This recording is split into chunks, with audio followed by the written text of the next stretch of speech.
अस्सलाम वालेकुम स्टूडेंट्स, उम्मीद है आप सब खैरियत से होंगे। तो स्टूडेंट्स, आज हम सेकंड ईयर फिज़िक्स का चैप्टर नंबर 15 इलेक्ट्रोमैग्नेटिक इंडक्शन जो है वो स्टार्ट करने जा रहे हैं। इस चैप्टर को स्टार्ट करने से पहले मैं थोड़ा सा लास्ट जो चैप्टर था आपका करंट इलेक्ट्रिसिटी, उसमें मैं कुछ कॉन्सेप्ट्स आपके रिकॉल करवाऊंगा।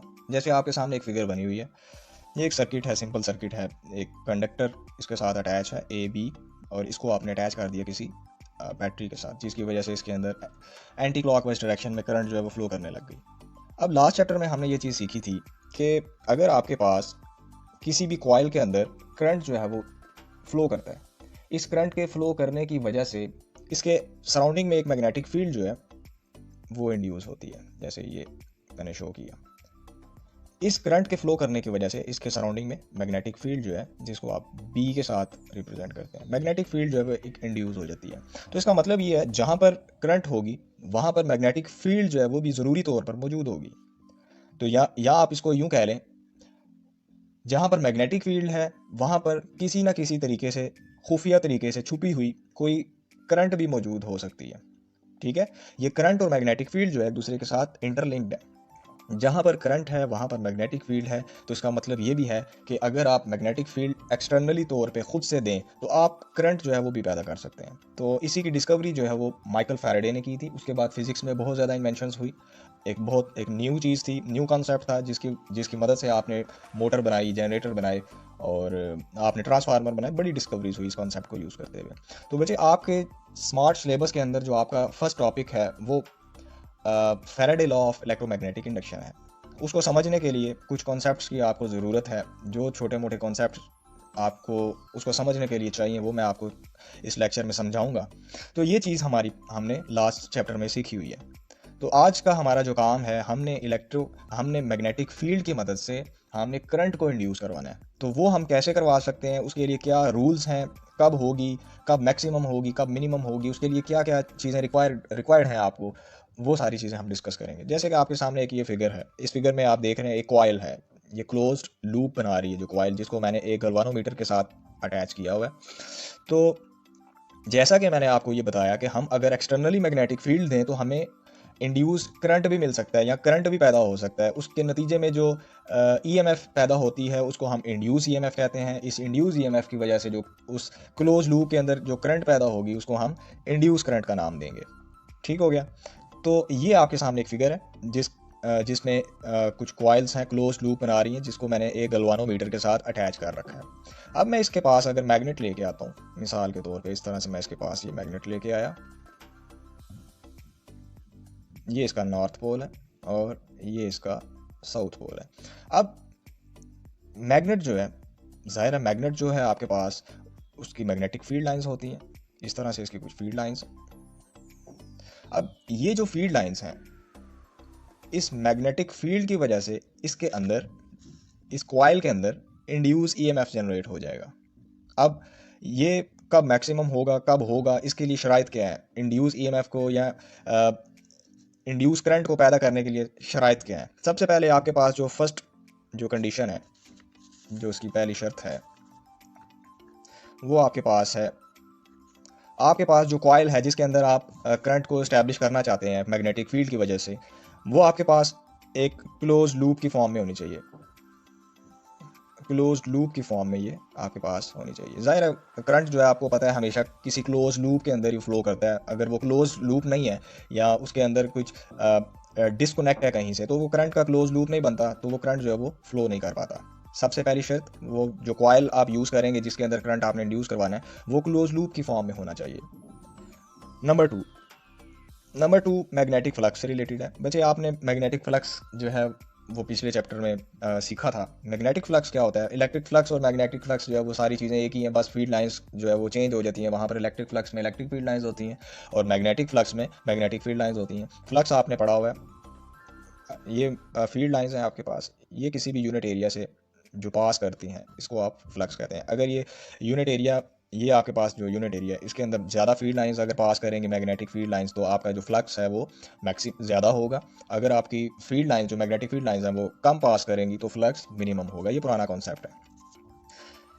तो इसके लिए कंडीशन ये है, जिस कॉइल के अंदर आप करंट को इंड्यूस करवाना चाह रहे हैं वो जो कॉइल है वो आपकी मैग्नेटिक फील्ड लाइंस के साथ कोई एंगल बना रही हो, वो पैरेलल ना हो, ठीक है।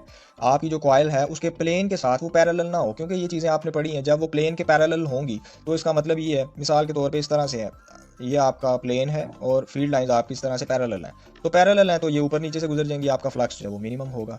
तो it should make some angle, आपकी जो मैग्नेटिक फील्ड लाइंस हैं वो कोई इंक्लाइंड एंगल जो है वो कोई भी एंगल बना सकती हैं, वो फील्ड लाइंस के साथ कुछ एंगल बनाएं इस तरह से, ठीक है, कोई एंगल बनाएं, बिल्कुल पैरेलल ना हो, वो कोई भी एंगल बना सकती हैं, वो 60 का बना सकती हैं, वो 90 का बना सकती हैं। जब आपकी सरफेस जो है वो फील्ड लाइंस के साथ 90 का एंगल बनाती है तो उस सूरत में आपने पढ़ा हुआ फ्लक्स जो है वो आपका मैक्सिमम होता है, ठीक है।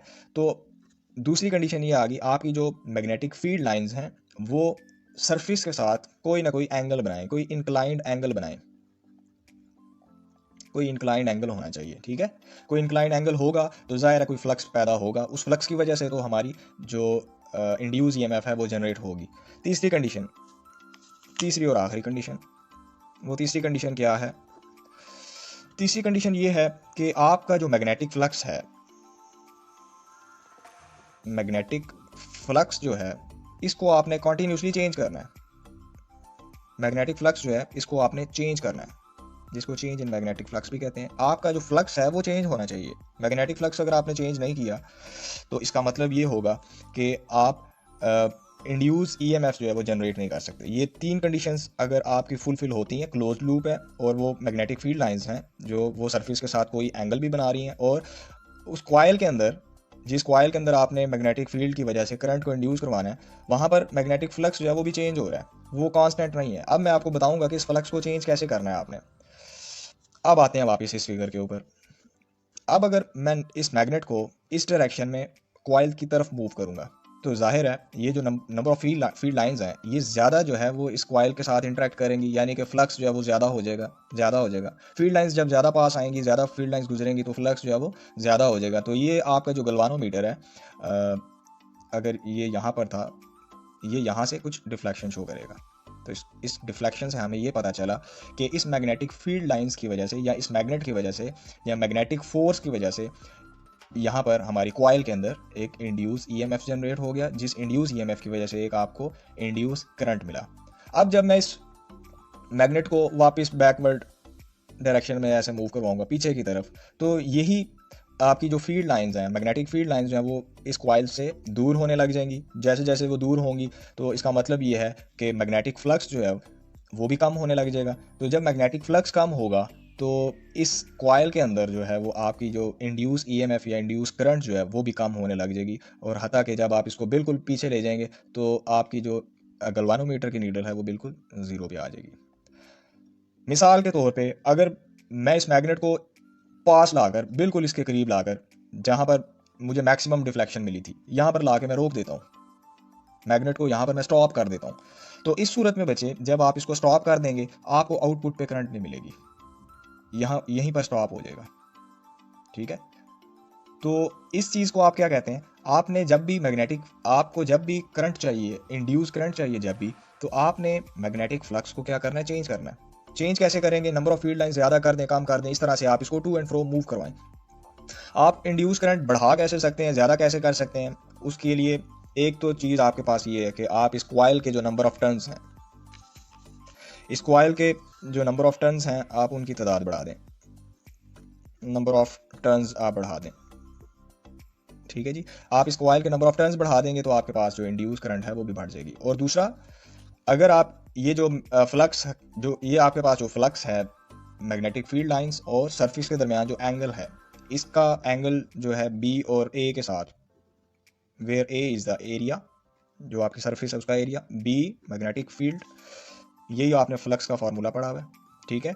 तो ये जो फ्लक्स है आपका इसके ऊपर भी डिपेंड करता है। जाहिर है आप अगर इनका एंगल जो है वो कम कर देते हैं तो कम फील्ड लाइंस पैदा होंगी, तो कम करंट आपको इंड्यूस करंट कम मिलेगी। अगर आप इसका जो एंगल है इन दोनों के दरमियान, सरफेस को आप बिल्कुल उसके परपेंडिकुलर कर देते हैं तो मैक्सिमम फील्ड लाइंस पास होंगी, तो मैक्सिमम फ्लक्स चेंज होगा, तो मैक्सिमम फ्लक्स चेंज होगा तो आपको आउटपुट पे करंट भी ज़्यादा मिलेगी।